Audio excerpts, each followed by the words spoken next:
A Month in the Country by J.L. Carr is one of my favorite books ever. It's so cozy and it hurts so much. It's an arrow of nostalgia right through your heart. I'm gonna spoil the whole thing in this video, so here's a brief synopsis and a chance to read through it beforehand. It's only 160 pages with a pretty generous font, so if you're free right now, it's about a man who works restoring paintings and murals right after World War I. He still has nightmares about the war, but right now, in this moment, everything is perfect.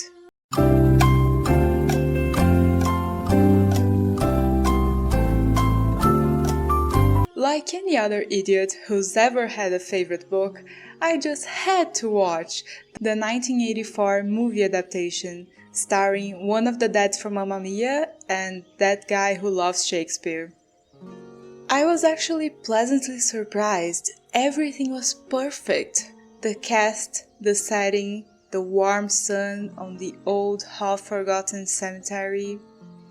Any small changes made were there just to make the story easier to follow or, adapt. But then my happiness came crashing down when I reached the ending. Roll the intro.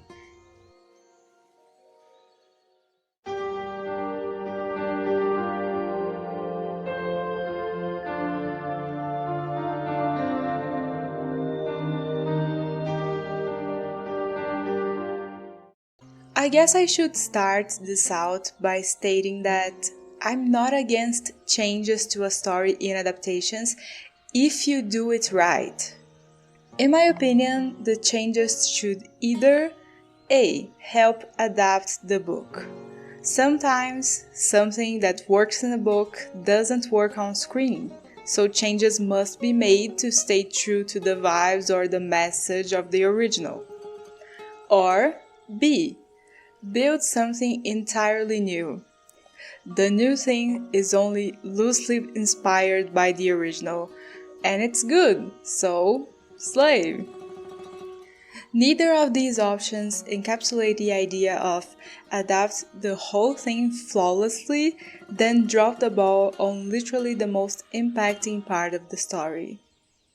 To really understand what I'm saying, let's quickly go over A Month in the Country. The main character is hired to restore a medieval mural that is maybe behind 400 years of paint and mortar in the little town of Oxgodby in the English countryside.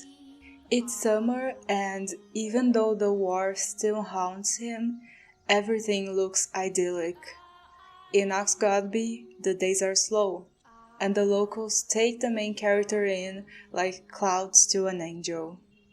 Helping out with church duties, visiting a sick girl, Sunday lunches, it's like it's always been this way. And there's the weird archaeologist who's not from town either, hired to find an ancient coffin buried outside of church grounds, the person the main character can share the ghosts of war with. And the enchanting wife of the minister, so beautiful and within his grasp. The days are slow, but eventually they near the end. The restoration is complete, the coffin is found. The summer gives way to fall, and it's time to leave. And then we have the last few pages of the book. So I humped my pack and went out into the yard. Though it was past 9, the grass was soaking with dew and cobwebs drifted, breaking away from bushes and briars. All was as it had been, the fields, the high woods, even the crouching cat. It stared hostilely at me as I lifted the loop of binder twine to open the gate, meaning to cross the meadow to say cheerio to Moon before going down to the station and the Yellerbacks. Then, and I can't explain it, The numbness went, and I knew that whatever else had befallen me during those few weeks in the country, I had lived with a very great artist, my secret sharer of the long hours I'd labored in the half-life above the arch. So I turned and climbed the ladder for a last look, and, standing before the great spread of color, I felt the old tingling excitement and assurance that the time would come when some stranger would stand there too and understand. It would be like someone coming to Malvern, bland Malvern, who is halted by the thought that Edward Elgar walked this road on his way to give music lessons, or looking over to the Clee Hills reflects that Husman had stood in that place, regretting his land of lost content. And at such time, for a few of us there will always be a tugging at the heart, knowing a precious moment gone and we not there. We can ask and ask, but we can't have again what once seemed ours forever. The way things looked, that church alone in the fields, a bed on a belfry floor, a remembered voice, the touch of a hand, a loved face. They've gone and you can only wait for the pain to pass. All this happened so long ago, and I never returned, never wrote, never met anyone who might have given me news of Oxgodby. So, in memory, it stays as I left it. A sealed room, furnished by the past, airless, still, ink long dry on a put-down pen. But this was something I knew nothing of as I closed the gate and set off across the meadow.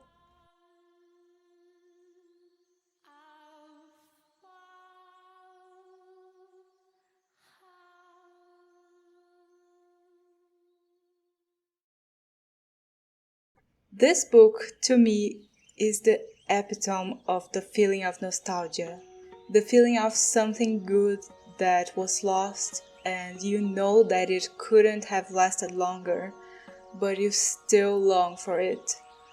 This feeling is built over the course of the book too. The end is simply the final blow. But there's also some pretty painful bits sprinkled throughout, like this one.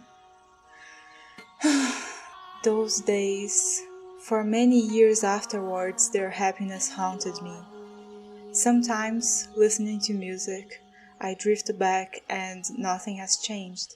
The long end of summer, day after day of warm weather, voices calling as night came on and lighted windows pricked the darkness, and, at daybreak, the murmur of corn and the warm smell of fields ripe for harvest, and being young.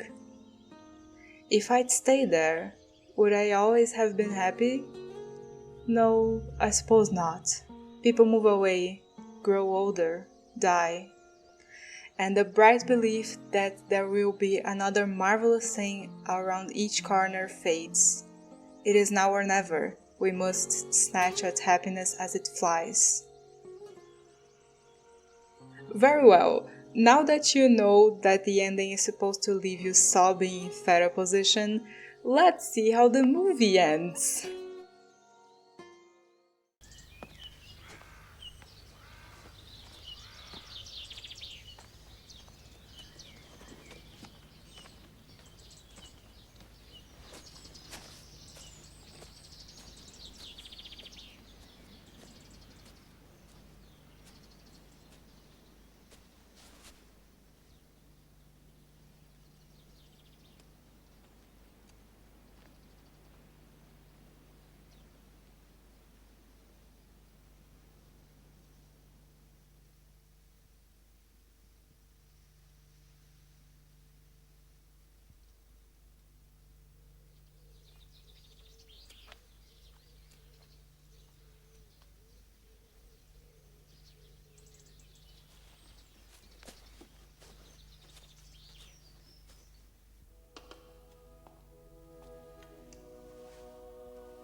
here! This guy stinks! I know that it's open for interpretation. I know. I have functioning eyes and ears, and I'm absolutely sure I plugged them correctly to my brain. But this old man smiling to himself simply does not convey it. It's like he's simply saying, haha, good times. But a month in the country is meant to throw your heart on the ground and stomp on it. And the end is crucial to achieve that goal. Everything else was perfect. You already cast the old man. Just sit him down on a rocking chair and make him deliver the final lines to someone or write a letter. The laziest way is sometimes the best. And if you wanted a cozy movie, you should have changed more about it instead of hitting me with the switcheroo. Smooth out the other sharp edges and make it clear that this movie is simply not gonna emotionally damage me in the same way the book does. An example of a movie adaptation that changed quite a lot, maybe not quite a lot, but a lot of important things is the 1997 version of Rebecca. It changes just enough that yes, it is still the same story, but I can see that it is heading towards a different direction, and I'm not mad about it. It was as intended. It was clear that the person who wrote the script understood Rebecca and decided to do something different. On the other hand, the other Rebecca movies try to keep as close as possible to the book, but they end up changing the most important aspects of the story. I'm gonna leave my video about Rebecca adaptations in the card if you're interested in it. So yeah, in conclusion, I wish people would really understand the source material and its key points before adapting it. Because if you go into it with simply a shallow knowledge about the source material, you're probably gonna fall flat on your face. Thank you so much for watching. Like, subscribe, rant about an adaptation in the comments, blah blah blah blah, and I'll make more videos if an anvil doesn't fall on my head. Bye!